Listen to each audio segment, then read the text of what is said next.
یہ منزل اگر سر نہ ہو اور آپ بنے پھرتے ہو مجاہد فی سبیل اللہ اور داعی فی سبیل اللہ اور مبلغ فی سبیل اللہ، یہ چیز جو ہے یہ دھوکہ ہے، فریب ہے، جھوٹ ہے، منافقت۔ اسی لیے میں نے حدیثیں آپ کو سنائی۔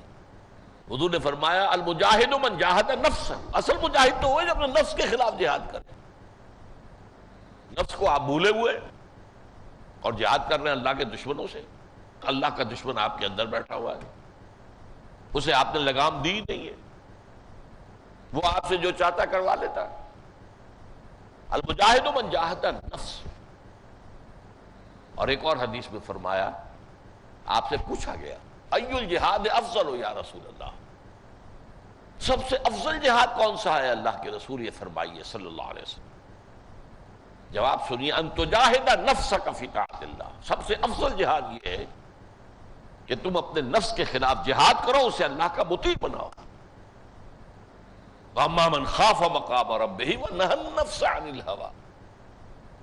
یاد رکھو کہ اللہ کے حضور میں حاضر ہونا ہے، جواب دہی کرنی، یہی تو نظریہ ہے تمہارا۔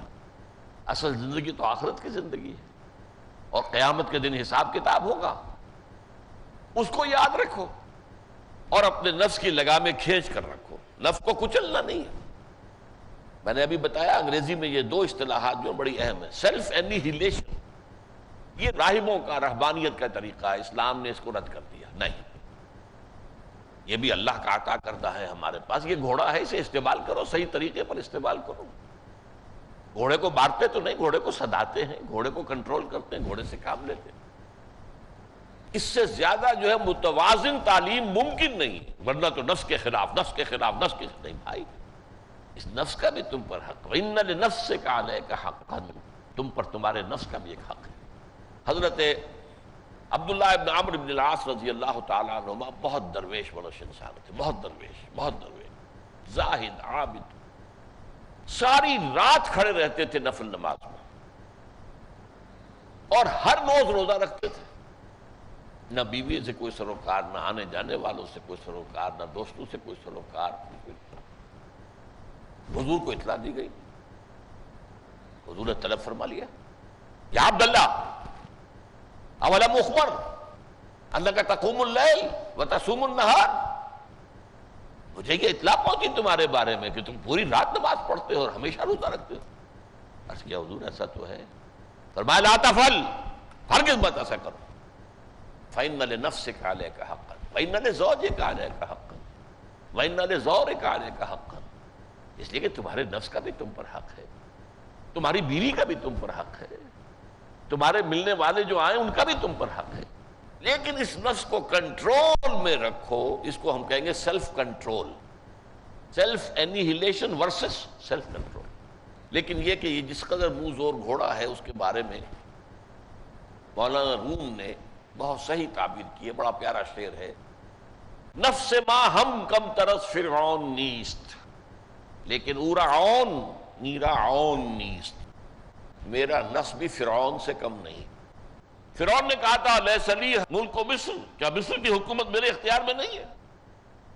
وہذہ الانہار تجری من تحتی، یہ سارا جو اریگیشن سسٹم ہے یہ میرے کنٹرول میں نہیں ہے، جس کا چاہوں موگا کھول دوں، جس کا چاہوں بند کر دوں۔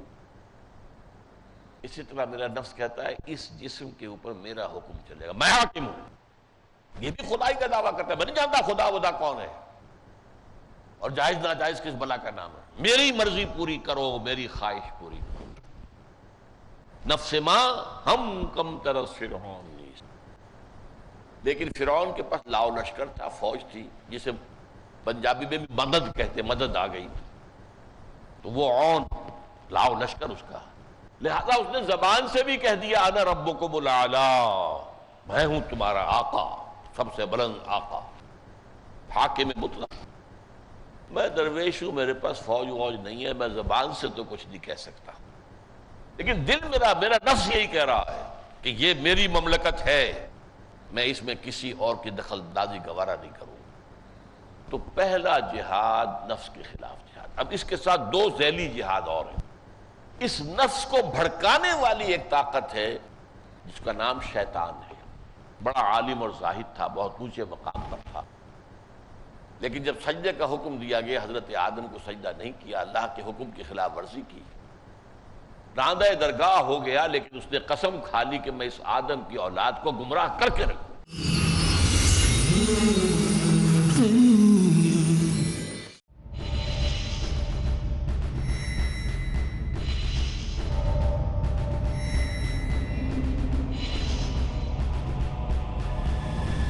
لمحہ فکریہ ڈاکٹر ذاکر کے ساتھ،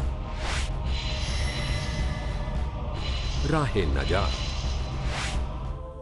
انسانوں کی نجات کا راستہ اللہ سبحانہ و تعالیٰ نے اپنی آخری کتاب قرآن حکیم میں بتا دیا ہے۔ سورہ العصر، سورہ نمبر 103، آیت نمبر 1 سے 3 میں، والعصر، زمانے کی قسم، ان الانسان لفی خسر، بے شک انسان سراسر خسارے میں ہے، الا الذین آمنوا، سوائے ان لوگوں کے جو ایمان لائے، وعملوا الصالحات، اور نیک عمل کیے، وتواصوا بالحق، اور جنہوں نے آپس میں حق کی وصیت کی، وتواصوا بالصبر، اور ایک دوسرے کو صبر کی نصیحت کی۔